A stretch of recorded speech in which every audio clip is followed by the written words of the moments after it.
Salut, c'est Marco de Top for Phone. Aujourd'hui, petite vidéo de test du Wiko Mince Plus. Le Wiko Mince Plus qui est un mobile que je vous ai récemment présenté lors d'une vidéo de déballage. Alors aujourd'hui, il s'agit bien de la vidéo de test puisqu'on va s'attarder sur le téléphone en lui-même, ses spécifications, son design, son ergonomie, son système d'exploitation. Donc c'est bien la vidéo de test dont il s'agit aujourd'hui. Alors, vidéo de test qui va être découpée en deux grandes parties, comme d'habitude. Première partie, c'est l'angle matériel du téléphone, donc c'est son esthétique, les spécifications techniques. La deuxième partie de cette vidéo va tourner sur le système d'exploitation et l'usage que l'on peut faire de ce mobile. Ça, c'est donc la deuxième partie. Et en fin de vidéo, on tirera la conclusion de savoir si oui ou non c'est un mobile que je vous recommande à l'achat. Donc si oui ou non, c'est un mobile qui, selon moi, doit être acheté avec vos propres petits deniers. Voilà, donc avant tout ça, j'ai quand même envie de resituer un petit peu ce qu'est Wiko et ce qu'est particulièrement le Wiko Mince Plus. Wiko, c'est déjà une marque qui se base à Marseille, c'est une marque française qui commercialise et donc qui importe en France des mobiles qui sont commercialisés, enfin qui sont construits, pardon, qui sont conçus, fabriqués, produits donc par un partenaire technologique qui s'appelle Tino. Tino, c'est une entreprise chinoise, donc Tino conçoit les mobiles, les fabrique, les produit. Et Wiko les importe sur le sol français, sachant que Wiko donne quelques petites idées à Tino sur l'adaptation nécessaire pour le marché français. Notamment ici, on a un clavier qui est en format AZERTY, c'est parce que c'est un clavier destiné au marché français. Bon, voilà. Donc Wiko et ce partenaire donc, qui est Tino font des mobiles qui sont destinés au marché français. Le Wiko Mince Plus n'est pas une exception, justement, c'est totalement adapté, c'est un mobile totalement adapté au marché français, enfin en tout cas qui est prévu ici pour le marché français. C'est un mobile qui, comme son nom peut le laisser supposer, il s'appelle Mince Plus, c'est pas pour rien. En fait, chez Wiko, il faut savoir que les plus quelque chose plus sont en fait des nouvelles versions. Il y a eu le Luby Plus par exemple, il y a eu le Sync Plus et désormais il y a le Mince Plus. Le Mince Plus, c'est ni plus ni moins que la nouvelle version du Mince qui avait été déjà commercialisée en 2012. Donc on se retrouve ici avec un téléphone qui, par rapport à la version précédente, a un écran un peu plus grand, un design très légèrement retravaillé, un Bluetooth un peu plus performant, etc. Donc voilà, ce sont quelques petites optimisations qui font que le Mince Plus est effectivement plus intéressant que le Mince tout court. Voilà, donc c'est effectivement la nouvelle version. Autre petit détail sur lequel j'ai envie de vous parler, enfin sur lequel j'ai envie d'embrayer, mais qui n'est pas forcément un détail, au contraire, loin de là, c'est le prix. Le Wiko Mince Plus, c'est un téléphone qui est un très entrée de gamme. Il ne vaut que 35 € mobile nu en avril 2013, donc c'est vraiment un téléphone pas cher. Autre particularité, et là c'est lié à tous les téléphones commercialisés par Wiko, tous les téléphones qui sont commercialisés par Wiko, sont des doubles SIM. Et ce fameux Mince Plus n'est pas une exception puisqu'il est également de double SIM, comme nous le rappelle bien évidemment cette fameuse boîte avec cette fameuse indication double SIM. Alors le Wiko Mince Plus, on va faire un petit tour du propriétaire déjà dans un premier temps. Donc la première partie de la vidéo c'est donc le matériel, c'est forcément ce que je vous ai évoqué, c'est les spécifications techniques, mais c'est aussi l'esthétique. Donc première partie de la vidéo, donc première partie, l'esthétique. Donc le téléphone est un téléphone qui tient très très bien en main parce qu'il a des dimensions qui sont très raisonnables. Pour entrer dans le détail, les dimensions sont 11,2 cm de haut, 6,1 cm de large, 1,2 cm d'épaisseur. C'est un téléphone qui est un téléphone très léger, il ne pèse que 88 grammes, batterie incluse. Eh bien c'est très léger pour un mobile de cette catégorie, même à l'entrée de gamme. Tout simplement c'est lié aussi à la fabrication de ce mobile. C'est un mobile qui est totalement en plastique. Tout est en plastique sur ce téléphone. C'est comme tous les Wiko entrée de gamme d'ailleurs, et comme de nombreuses entrées de gamme, quel que soit le constructeur. Il est complètement en plastique. Alors, il n'est pas complètement non plus cheap, c'est-à-dire qu'effectivement, il est en plastique, certes, mais il n'est pas complètement... il n'est pas mou, par exemple, il ne fait pas de cheap, dans le sens où, par exemple, quand j'appuie dessus, il ne se déforme pas, on sent qu'effectivement, même si le châssis est en plastique, il y a une rigidité certaine. Ce n'est pas un téléphone mou, c'est un téléphone que l'on a envie d'utiliser parce que, justement, il est rigide. Ça, c'est la première chose. Deuxième chose, c'est les touches stylistiques. Alors c'est un téléphone qui est disponible en plusieurs couleurs, il existe en 4 couleurs. Ici on a, vous l'avez vu, la version rouge. Il existe également en version bleue, en version noire et en version blanche. Toutes ces versions ont toujours ce petit liseré argenté, plastique argenté, donc qui est tout autour du téléphone. Ça c'est pour la petite note de design. Et la face avant du mobile est dans un plastique donc verni, un peu glossy. Toutes les touches également utilisent ce même plastique. Et le dos est légèrement texturé, donc ce qui fait qu'en fait effectivement il est peut-être un peu moins dérapant, il glisse peut-être un peu moins que s'il n'avait pas été texturé, s'il avait été en plastique lisse comme la face avant. Voilà, donc ça c'est effectivement les petites notes stylistiques. Alors on remarque que c'est un clavier AZERTY qui l'équipe sur la face avant.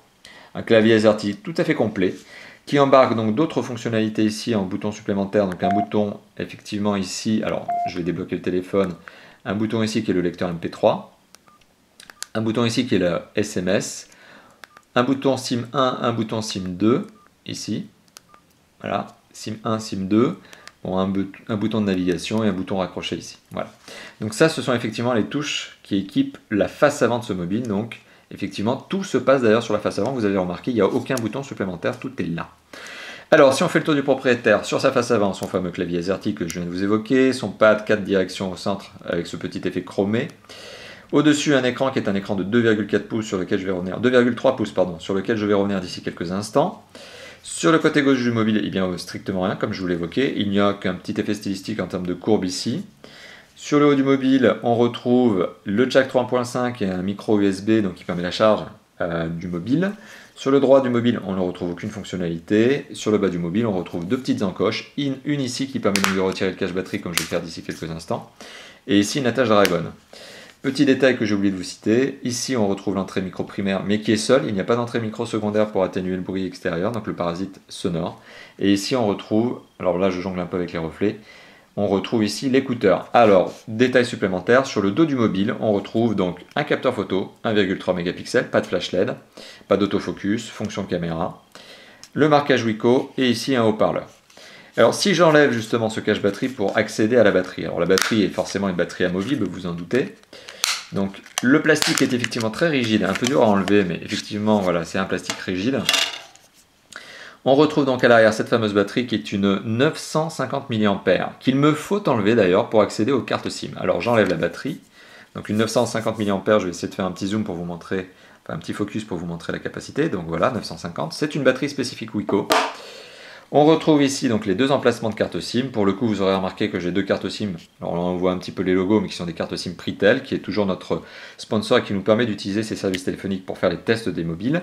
Et on retrouve ici un emplacement pour une carte micro SD qui peut aller jusqu'à 8 Go de mémoire supplémentaire, sur laquelle je vais également revenir.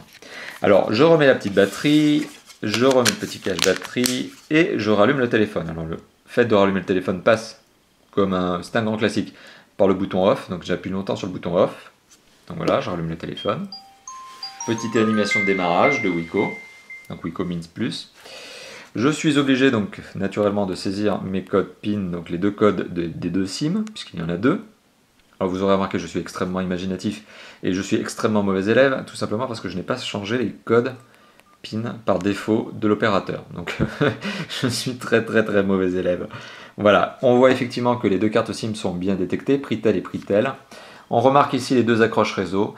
C'est un bon point d'ailleurs de ce téléphone, les accroches réseau sont bonnes. Effectivement, c'est un téléphone qui arrive à bien accrocher le réseau.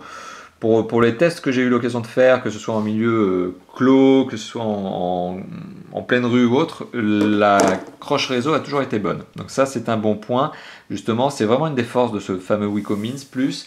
C'est son accroche réseau et le double SIM d'ailleurs. Et troisième force, c'est son prix. Mais on va revenir sur toutes ces informations. Donc voilà, là c'était pour le petit tour de l'esthétique.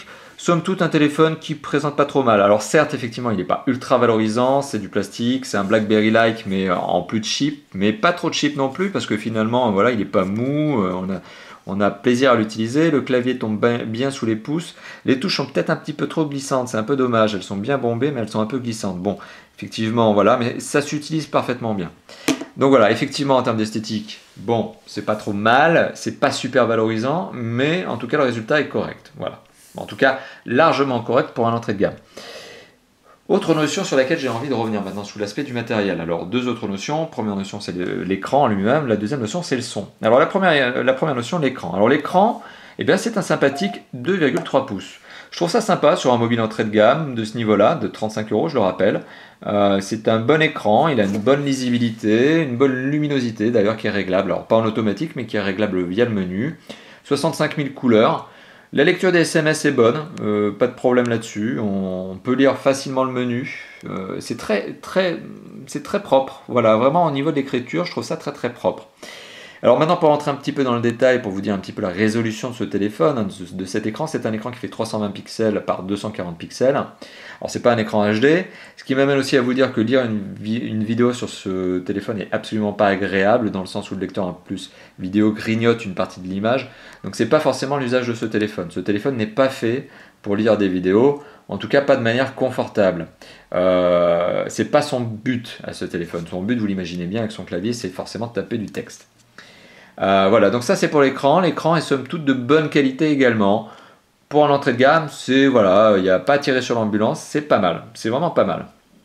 En plus, on le voit ici, on a un écran coloré qui rend pas trop mal non plus. Alors, le son maintenant, c'est principalement, et d'ailleurs on en est à 10 minutes de vidéo, c'est d'ailleurs mon premier tacle sur ce téléphone. Le son est plutôt passable. Alors je vais dire passable, voire mauvais.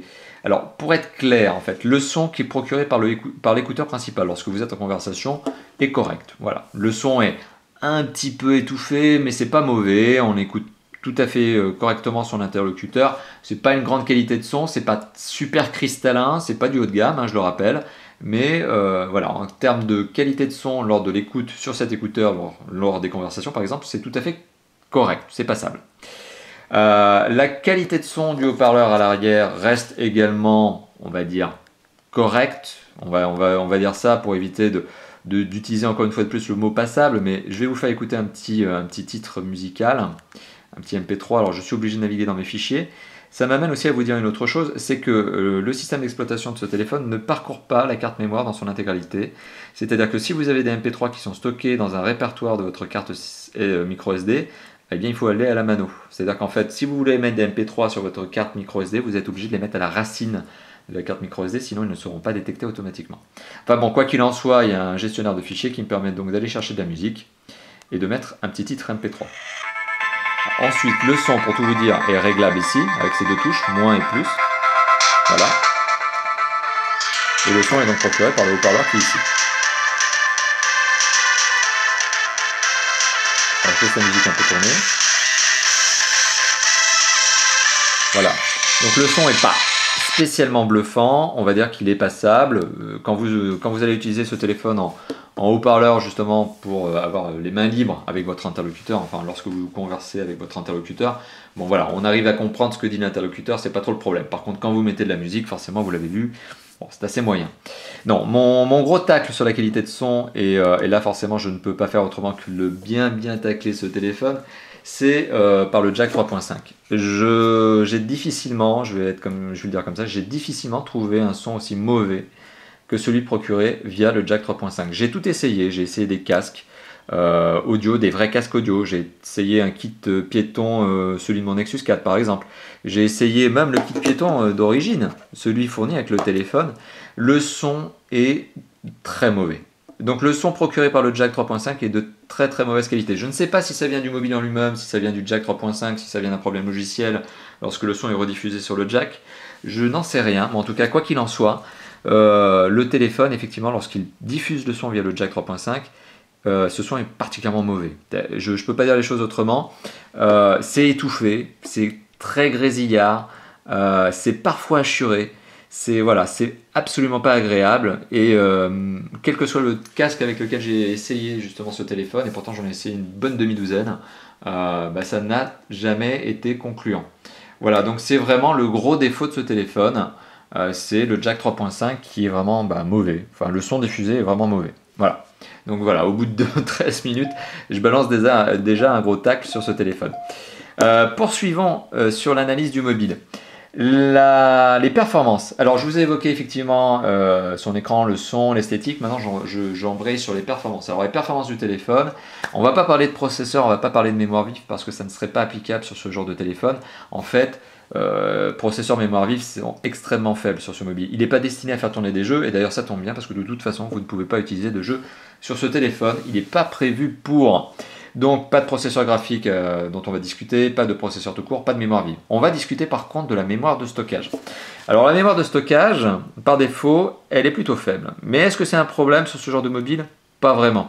Là-dessus, pour une fois, je ne peux pas lui mettre un tacle. C'est effectivement un problème qui ne peut pas vraiment être détecté. Sur ce genre de téléphone, la mémoire interne est toujours faible. On ne peut pas dire les choses différemment. Là, on se retrouve avec une mémoire de stockage interne qui n'excède même pas un MO. Et pourtant, j'ai rien mis dessus. Voilà, s'il y a 2 photos, donc forcément, voilà, on va dire un MO. C'est pas vraiment exceptionnel. Par contre, heureusement, il y a un emplacement micro SD qui permet d'ajouter jusqu'à 8 Go de mémoire, je vous l'ai indiqué tout à l'heure, sur lequel, donc ma micro SD, j'ai stocké des MP3, j'ai stocké des images, etc. Voilà, donc effectivement, 8 Go de mémoire supplémentaire. Est-ce que c'est un bon achat justement que de prendre une micro SD pour ce genre de téléphone? Je vous dis oui. Une carte micro SD aujourd'hui sur le web, notamment sur le site de notre partenaire matériel.net, ne vaut que 6,50 €. Donc une 8 Go ne vaut que 6,50 € sur le site de notre partenaire matériel.net, que je vous recommande bien naturellement. Est-ce que c'est un bon investissement pour ce téléphone? Parfaitement. Donc si vous l'achetez, n'oubliez pas de vous prendre une petite micro SD avec, c'est toujours sympa et ça vous permettra de stocker vos premières photos, vos MP3, etc. Sachant, comme je vous l'évoquais, que le jack 3.5 est vraiment de piètre qualité. Voilà. Donc ça, c'était pour les performances. On ne va pas continuer sur les performances, donc comme je vous l'évoquais, on ne parlera pas de système, on ne parlera pas de processeur, on ne parlera pas de mémoire vive ni de processeur graphique. Alors la connectivité. Alors on est sur un téléphone qui possède, je le rappelle, un très très bon point qui est celui de la gestion de ces 2 cartes SIM, en tout cas qui sont ces 2 cartes SIM. Oui, il s'agit bien d'un dual SIM, d'un double SIM. Il m'est tout à fait possible, par exemple, lorsque je veux composer un numéro de téléphone, alors je vais sortir de là, lorsque je veux composer un numéro de téléphone, par exemple, alors je vais éviter de taper n'importe comment. Lorsque je veux taper un numéro de téléphone, par exemple, il est très très facile, par exemple, de taper mon numéro de téléphone et de choisir que je veux l'appeler avec la carte SIM numéro 2. Voilà, j'appuie sur la carte SIM numéro 2, hop, j'émets l'appel. Émettre l'appel n'est absolument pas un problème, d'autant plus que vous pouvez parfaitement aussi aller dans votre répertoire, gérer votre journal d'appel. C'est pas un problème. Si j'ai envie d'aller dans mon répertoire, par exemple, il me suffit tout simplement d'aller dans Contact, retrouver mes différents numéros de téléphone, sachant, là vous le voyez, j'ai mis le téléphone à 0, j'ai pas enregistré de numéro de téléphone spécifique. Là j'ai juste les numéros de téléphone des services clients Pritel. Alors par exemple, vous le voyez, la carte SIM et la carte SIM 1 et 2 donc sont parfaitement distinguées. Il y a un petit picto. C'est pareil pour les SMS. Donc en fait, le distinguo entre les 2 cartes SIM est très clean. Là-dessus, il n'y a pas de problème. C'est vraiment la force finalement de ce téléphone, c'est la gestion des 2 cartes SIM. Sachant donc que j'ai un journal d'appel, que je peux gérer mes paramètres d'appel par carte SIM, limiter les appels, appel sortant, appel entrant, faire un renvoi d'appel, gérer mes appels en attente, est-ce que je veux activer l'option ou pas, faire de la commutation de ligne, donc bon, en gros du renvoi, etc. Mais voilà, ça je peux le faire pour mes 2 cartes SIM. J'ai même la possibilité également de gérer comme ça, de cette manière à chaud, on va dire, le fait que ma carte SIM 1 ou 2 est en mode avion, ou les 2 en mode avion, ou aucune des 2 en mode avion. Donc la gestion des 2 cartes SIM est plutôt précise, et la gestion des appels est plutôt précise. Voilà, c'est plutôt clean, c'est vraiment la force de ce téléphone que la double SIM. Je reviens aussi là-dessus, l'accroche réseau, donc comme je vous l'évoquais tout à l'heure, est de très bonne qualité. Pas de problème là-dessus, ça accroche toujours bien, j'ai jamais eu de problème, même dans des milieux clos, même en le confrontant avec d'autres téléphones. C'est-à-dire que celui-ci, voilà, pour être plus clair, capte bien. Bon, en tout cas, c'est ce qu'on demande à ce téléphone, c'est d'avoir une bonne accroche réseau, de bien converser, d'être un bon téléphone fait pour téléphoner. Ce téléphone le fait. Maintenant, pour vous parler des autres normes de connectivité qu'on aurait pu trouver sur ce téléphone. Alors, est-ce qu'on va parler de Wi-Fi? Est-ce qu'on va parler de NFC? Est-ce qu'on va parler de DNLA? Est-ce qu'on va parler de 3G? Est-ce qu'on va parler de 2G? Non, parce que ce téléphone n'a aucune de ces normes. Par contre, ce téléphone est donc doté d'un... Alors, premièrement, il est bi-bande, c'est un détail, mais il est effectivement bi-bande. Il est GPRS, donc ce qui veut dire qu'il n'est pas 2G, il est en dessous du 2G. Est-ce que c'est très grave, docteur? Non, parce que de toute façon, ce téléphone, et vous allez le voir tout à l'heure lorsque l'on va aller dans le menu, n'est pas fait pour aller sur Internet. Il n'y a pas de navigateur Internet de toute façon. Donc voilà, il est GPRS. Et le GPRS va vous servir ici à envoyer des MMS. Il est doté d'un jack 3.5 comme je vous l'ai évoqué, qui est mon principal sujet de critique sur ce mobile. Il est doté d'un micro USB sur le dessus qui permet la charge. Il est doté d'un emplacement micro SD et il est doté du Bluetooth 3.0 alors que son prédécesseur, le Means tout court, était doté du 2.1. Voilà, donc c'est un téléphone qui est fait pour téléphoner, envoyer des SMS, recevoir des SMS, envoyer des MMS, recevoir des MMS. Pas plus. Ça, c'est pour sa connectivité, donc forcément, en termes de normes de connectivité, eh ben, il n'y a pas plus que le basique d'un téléphone. Voilà. Système d'exploitation, c'est la deuxième partie de cette vidéo, la deuxième grande partie de cette vidéo, c'est-à-dire le système d'exploitation et l'usage du téléphone. Alors, le système d'exploitation, c'est un système 100% propriétaire, pas d'Android. vous vous en doutez, sur ce genre de téléphone, ça aurait été une erreur puisque le téléphone n'aurait pas été assez puissant pour faire tourner même un Android 2 points quelque chose. Alors on a un menu ici qui s'appuie sur 9 fonctions principales, appel, donc qui me permet de gérer mon journal d'appel et les paramètres des appels de la carte SIM 1 et 2 comme je vous l'ai montré tout à l'heure.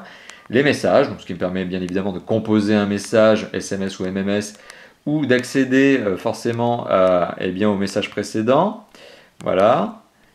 Voilà, il a journal des conversations, c'est intéressant parce que je voudrais vous montrer ça. C'est effectivement, les conversations sont classées sous forme conversationnelle. En tout cas, les SMS sont classés sous forme conversationnelle. Donc c'est un vrai petit plus pour ce petit mobile. Voilà, donc effectivement, il y a les SMS, MMS. Il y a le contact, donc qui vous permet de gérer tout simplement votre répertoire.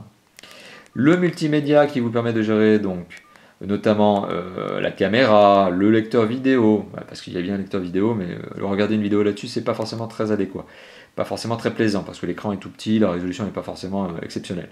La musique, effectivement, puisqu'on a bien un lecteur MP3, un dictaphone, une radio FM qui nécessite que vous branchez le kit piéton, et donc forcément qui nécessite que vous passiez par le fameux jack 3.5.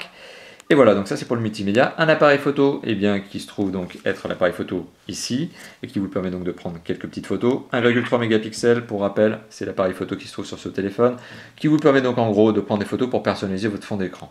Voilà, c'est surtout l'usage que vous aurez de cet appareil photo. Il a un Bluetooth, donc il a donc un menu, dans le menu il a un paramètre Bluetooth qui vous permet de gérer l'activation du Bluetooth, la visibilité, la recherche de périphériques.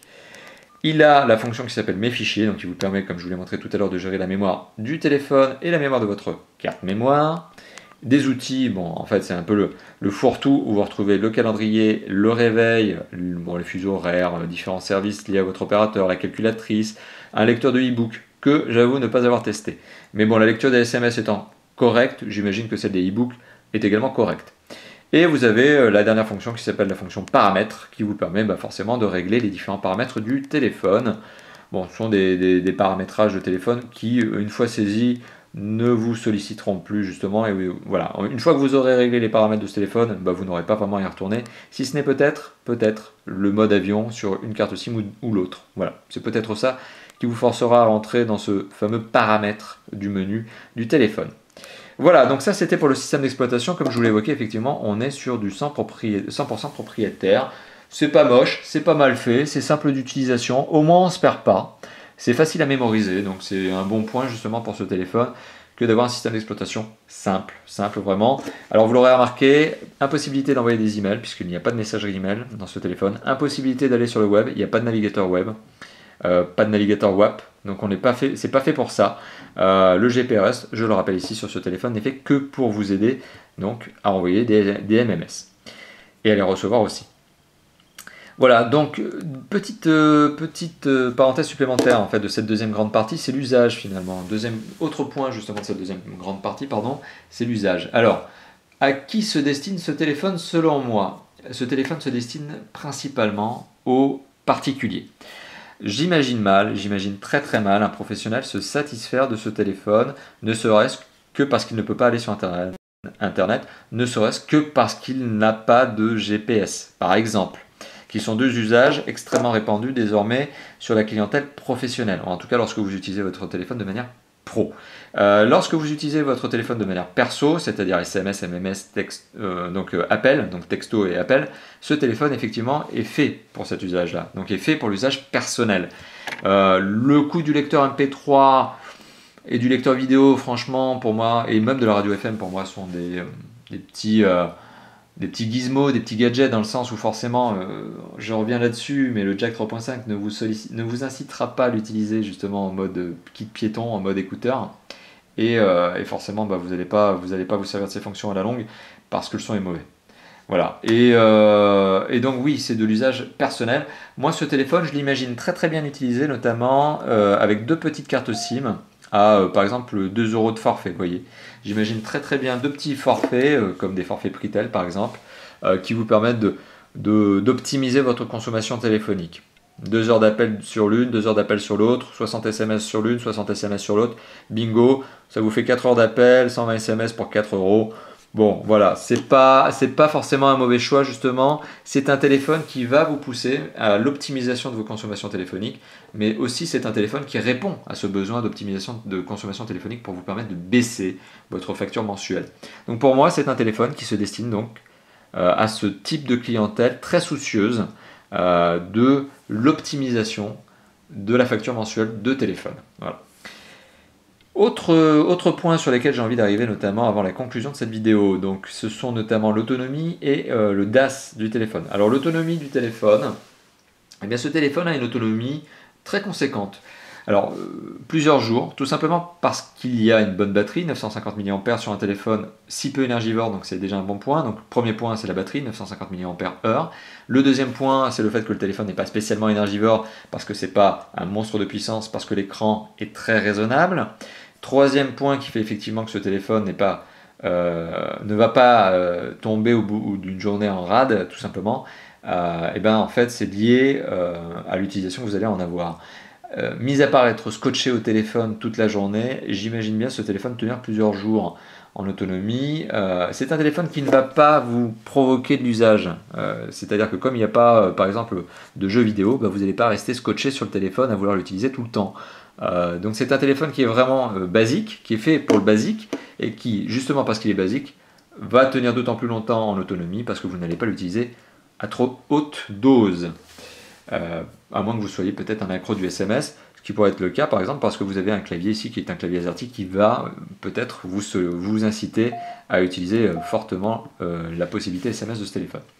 Alors maintenant pour le DAS, le téléphone a un DAS qui est moyen. Alors je m'explique, le DAS c'est le fameux débit d'absorption spécifique, c'est la capacité d'un téléphone à émettre des ondes. Alors il faut savoir qu'aujourd'hui, notamment en France, on a l'obligation, alors on c'est n'importe qui, hein, c'est quiconque fait la promotion d'un téléphone est obligé de mentionner son DAS, en particulier les constructeurs, en particulier eh bien, les opérateurs, les vendeurs, mais y compris les testeurs. Et les modestes testeurs que je suis eh bien, répondent à cette obligation qui est de vous communiquer le DAS. Alors le DAS, c'est cette fameuse capacité qu'a un téléphone à émettre des ondes. C'est le principe de précaution qui veut justement, et d'ailleurs c'est intéressant que l'on le mentionne, c'est le principe de précaution qui veut qu'on mentionne le DAS comme étant un potentiel risque de santé publique, donc on est obligé de le faire. Le DAS, donc le débit d'absorption spécifique de ce téléphone est moyen puisqu'il a un score de 0,944 watts par kilo, 0,943 watts par kilo. En gros, il faut savoir qu'en France, et d'ailleurs plus largement dans l'Union européenne, la norme à ne pas franchir pour avoir le droit d'être commercialisé, c'est 2 watts par kilo. En France, en ce moment, on a des mobiles haut de gamme qui arrivent à descendre en dessous des 0,4.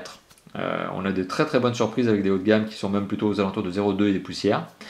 Les moyennes gamme et les entrées de gamme peuvent parfois arriver dans les alentours de 1 watt par kilo.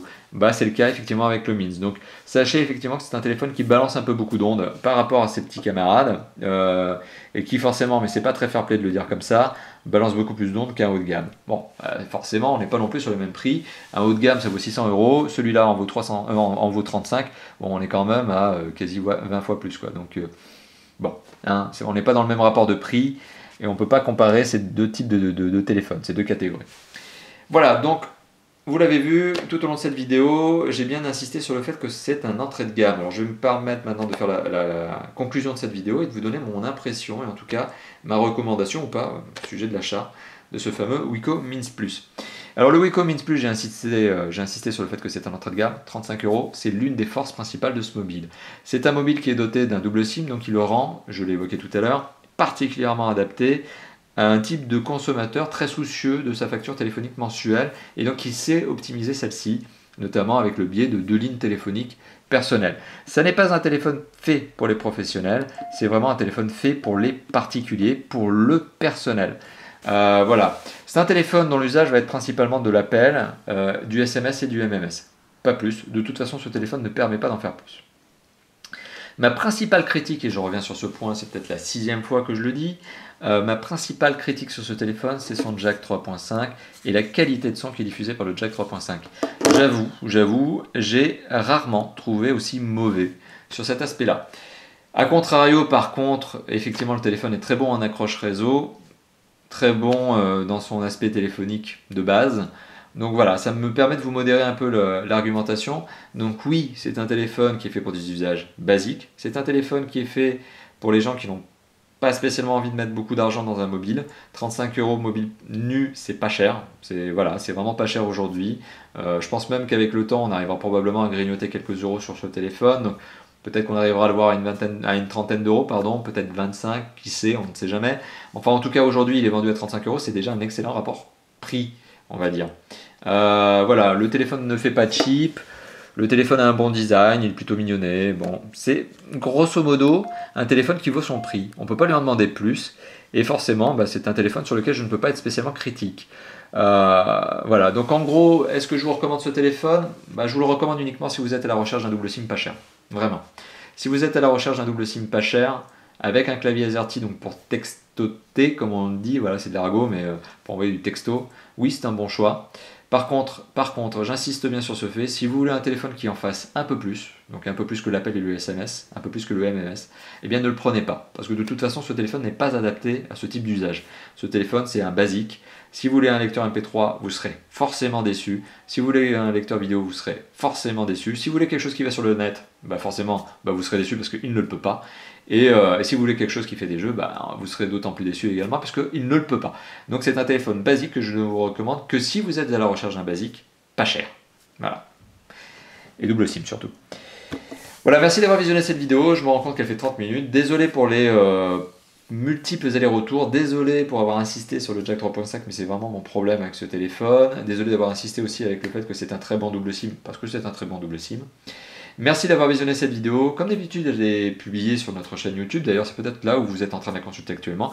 Elle est également publiée sur notre blog, ainsi que l'article test, qui est un récapitulatif des points que je viens de vous évoquer. N'hésitez pas également à commenter, donc tout simplement à commenter cette vidéo et sur le blog et sur YouTube en nous disant, en m'indiquant par exemple, plus précisément en m'indiquant ce que vous pensez justement de ce téléphone, ce que vous pensez de ma manière de vous le présenter. On ne sait jamais, j'ai peut-être des points d'optimisation encore, je n'en doute pas. N'hésitez pas donc à me dire ce que vous pensez de ma manière de vous présenter les téléphones. N'hésitez pas également à passer sur notre forum, on a une très bonne section d'ailleurs pour vous qui s'appelle quel téléphone choisir plus précisément, pardon, et qui nous permet, nous c'est Top for Fun, mais aussi tous les lecteurs, parce qu'on a des lecteurs contributeurs qui sont très participatifs au forum, très dynamiques et je les en remercie, qui nous permettent donc notamment de vous aiguiller sur le bon mobile à choisir. Enfin, n'hésitez pas tout simplement à venir sur notre mur Facebook, à notre page Facebook, pardon, et à publier sur notre mur si vous le souhaitez. Et ainsi que Twitter, tout simplement parce que Facebook et Twitter sont des supports que l'on utilise pour vous donner des petits flash news que l'on ne diffuse pas sur notre blog par exemple, parce que voilà, 140 caractères de Twitter c'est sympa pour vous dire qu'un nouveau mobile est tout juste commercialisé. C'est pas forcément en 140 caractères, c'est pas forcément très intéressant de le lire sur le blog en 140 caractères. Donc voilà, n'hésitez pas également à passer sur Facebook et Twitter. Merci d'avoir visionné encore une fois de plus cette vidéo. Je vous remercie encore, et je vous dis à très bientôt. Dernier point, n'hésitez pas à vous abonner à notre chaîne YouTube. J'allais oublier. Donc n'hésitez pas à vous abonner à notre chaîne YouTube. À bientôt. Ciao.